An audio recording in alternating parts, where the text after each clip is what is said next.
Hello, and welcome back to Open Discussions for Women. My name is Annie. I am your host. I am excited to bring you another great Bible study. Tonight, I share with you the lesson of the Shunammite Woman. My scripture text is 2 Kings 4th chapter, verses 8 through 37. On tonight, my daughters and I shared in studying about the Shunammite woman. And what I found extremely interesting were the attributes of the Shunammite woman. And so I decided that tonight what I would be sharing with you are 4 attributes I found very significant about the Shunammite woman. These same 4 attributes are attributes that I believe every woman of God should possess even today. So, the very first attribute of the Shunammite woman is her caretaking attribute. The Shunamite woman was a woman of wealth. I believe she had a lot. I don't believe she really wanted for much, because as we read the text, we learn that she was married, that she had servants, her husband had servants. And so just by the read of the Shunammite woman, it does not seem like she's a woman in great need of much.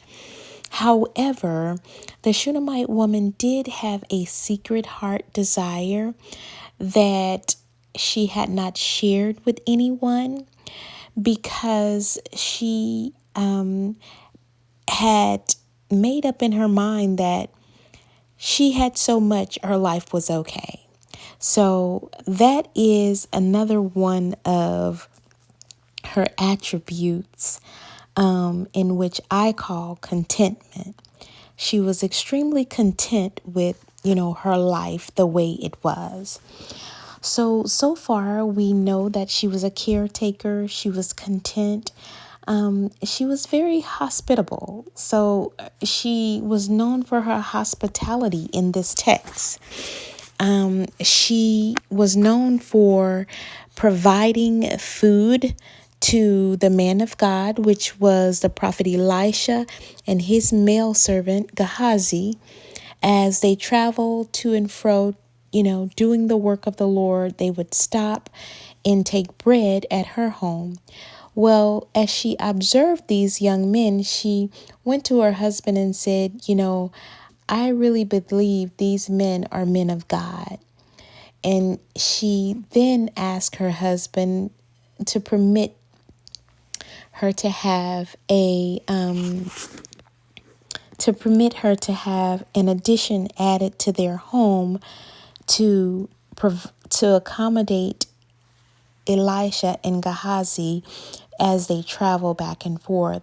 So not only would she provide them a meal, but now she wanted to provide them a place to stay for rest as well.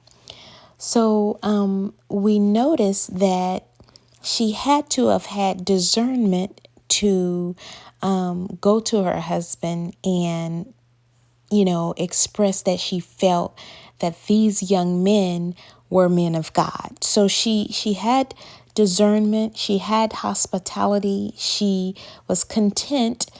And last but not least, I want to add respectful to the attributes. Now, I mentioned 4, but that's 5.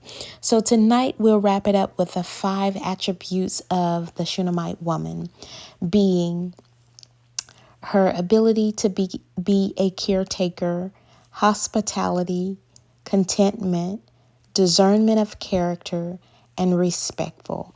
You say, okay, Annie, so why do you feel that she was respectful? I gathered respectful because as we read the text, we know that she went to her husband and And I believe that that was a form of respect. She said, "Let us make a little chamber, I pray thee, on the wall, and let us set for him there a bed and a table and a stool and a candlestick.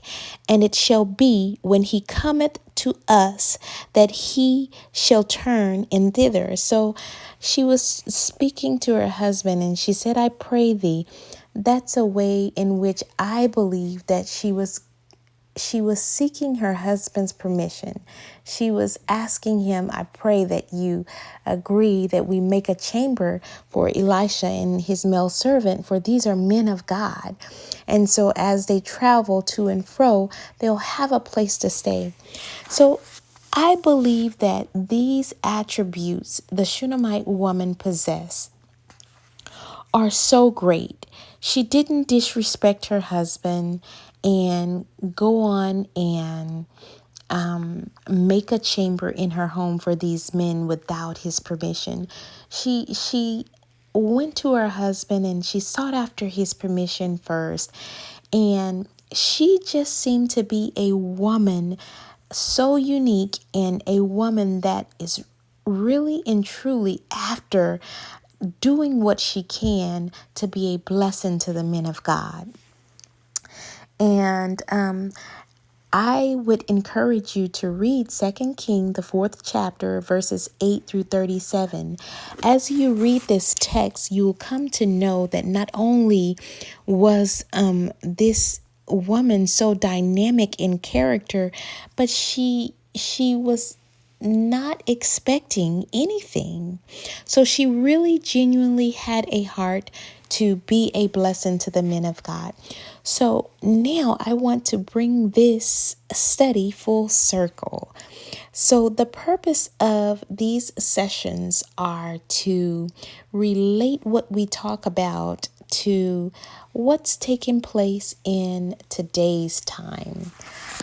I believe that every woman of God should possess a gift of hospitality, discernment of character, caretaking, respectful, and contentment.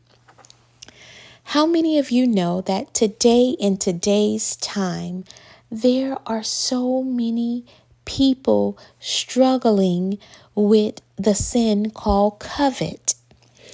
There are so many people looking at other people's lives, desiring what that person have, not knowing what that person actually had to do to get what they have.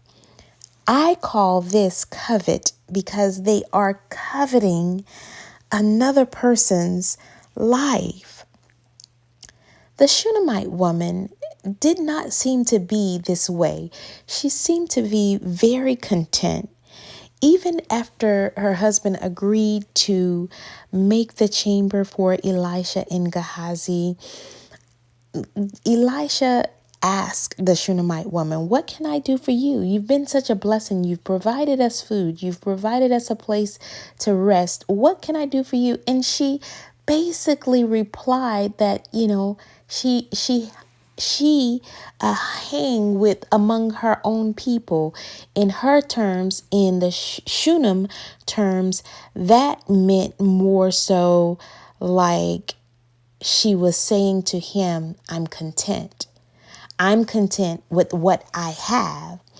And so that being said, I believe every woman today should possess a spirit of contentment.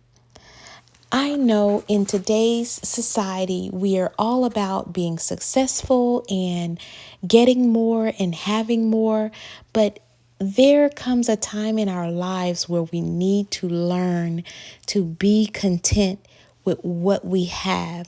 Does that mean, oh, you won't receive more? No, it doesn't. Because if you read the story of the Shunammite woman, even in her contentment, her attributes made room for her to be blessed despite her contentment.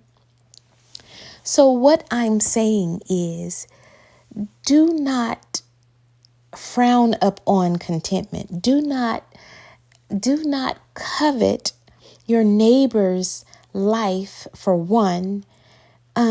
Embrace and welcome contentment for two.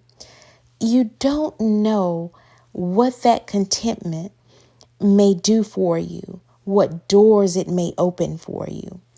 Okay, now let's talk about her hospitality.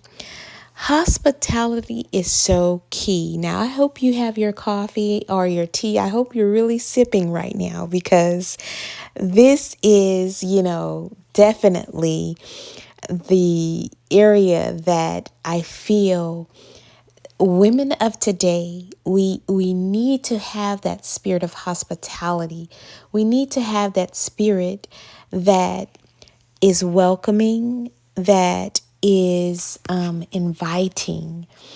And that spirit is so important, but it's dangerous without the pairing spirit discernment of character.